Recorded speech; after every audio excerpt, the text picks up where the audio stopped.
ഉദ്യോഗസ്ഥരുടെ മാനസിക സമ്മർദ്ദം കുറയ്ക്കാൻ പദ്ധതികൾ തയ്യാറാക്കുകയാണ് കേരള പോലീസ്. അതിനിടെയാണ് CPM പ്രാദേശിക നേതാവിൻ്റെ പരാതിയിൽ 2 ഉദ്യോഗസ്ഥരെ സസ്പെൻഡ് ചെയ്തത്. അതും നേതാവിനെ സ്റ്റേഷനിൽ നിന്ന് പുറത്താക്കിയെന്ന കാരണത്താൽ. Grade SI B Anilkumar, CPO S Shameer എന്നിവർക്കാണ് സസ്പെൻഷൻ. പ്രദേശത്ത് നടന്ന ഒരു സംഘർഷമാണ് ഈ പ്രശ്നങ്ങളിലെല്ലാം തുടക്കം. പ്രദേശവാസികളായിട്ട് 2 പേർ തമ്മിൽ സംഘർഷമുണ്ടായി. അതിൽ ഒരാളുടെ തലയ്ക്ക് പരിക്കേറ്റു.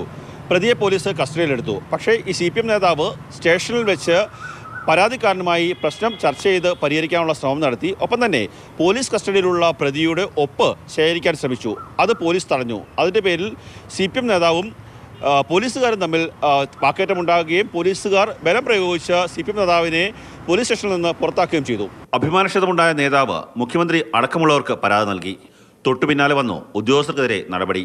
അത് CPMന്റെ അധികാരത്തിന്റെ രാഷ്ട്രീയം ഉപയോഗിച്ചൊരു പ്രാദേശിക നേതാവ് സ്റ്റേഷനിൽ അതിക്രമിച്ചു കയറി പോലീസ് ഉദ്യോഗസ്ഥരെ അവർ ഔദ്യോഗിക കൃത്യമാണ് തടസ്സം നിർത്തുകയും അതിനെ ചോദ്യം ചെയ്തതിന്റെ പേരിലാണ് ഈ നിരപരാധികളായ 2 പോലീസ് ഉദ്യോഗസ്ഥരെ സസ്പെൻഡ് ചെയ്തിരിക്കുന്നത്. സ്റ്റേഷനിലെ CCTV ദൃശ്യങ്ങളടക്കം ഉദ്യോഗസ്ഥരുടെ ഭാഗത്ത് തെറ്റില്ല എന്ന് വ്യക്തമായതാണ്. ഒരു ഉന്നത പോലീസ് ഉദ്യോഗസ്ഥൻ ആദ്യം നൽകിയ റിപ്പോർട്ടിലും അക്കാര്യം വ്യക്തമാക്കിയിരുന്നു എന്നാണ് സൂചന. എന്നിട്ടും ഉന്നത ഇടപെടലിനെ തുടർന്ന് 2 പോലീസ് ഉദ്യോഗസ്ഥരെയും സസ്പെൻഡ് ചെയ്യുകയായിരുന്നു എന്നാണ് ആക്ഷേപം. കണ്ണൻ നായർ, മാതൃഭൂമി ന്യൂസ്, കൊല്ലം.